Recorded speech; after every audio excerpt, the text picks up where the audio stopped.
I once heard that trees are the only one of God's creation that always grow to their fullest potential. I believe this. They start little by little, reaching, stretching, and growing, while other trees in the forest attempt to crowd them out. Upward they still strive, giving thanks to their Creator. I grew up an only child to a single mom. I spent most days with my grandparents while she worked. It is with them that I learned how to be the person I now am. I am firmly grounded in God, Jesus, the Holy Spirit, and my salvation. Keeping this in line is an everyday opportunity. The only way to do this is to be in God's Word every day and to pray without ceasing. While going for walks with my grandpa, I saw him take Bible verses and memorize them. Seeing him do this taught me that the best way to stay on track with God is to get out in nature and turn my heart towards Him. December 17th is an important day for me. It is my birthday.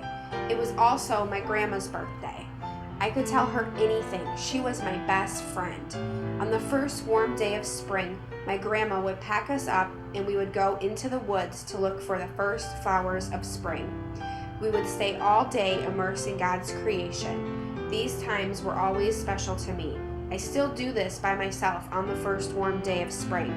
As my grandma knew, finding new life buds creativity, and creativity is vital to my success.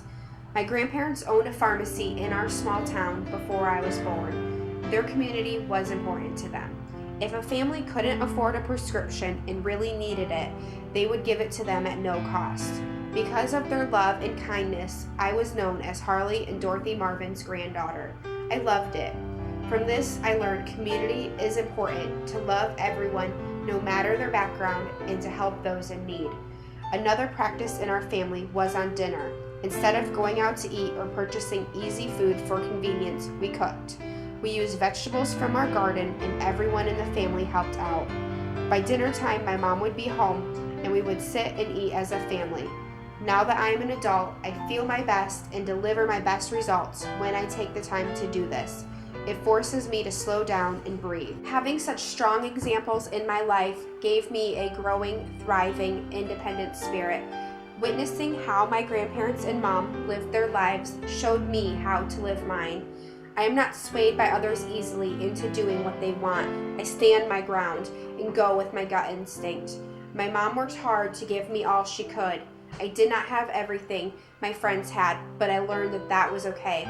I learned that money and things may buy status, but it did not buy happiness and love.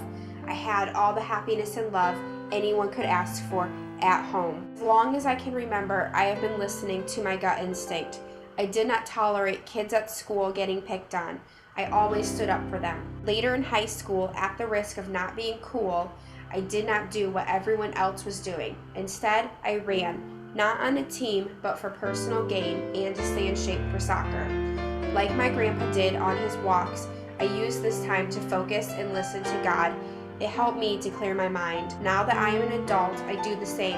I still stand up for what is right. Because of this, I have had to walk away from opportunities. I do not regret this. I am proud of it. I know God has a plan for me. I also still run. This helps me to stay in check with God and to clear my mind. If I slacken running, my creativity shows it. Running in the woods helps me feel closest to God.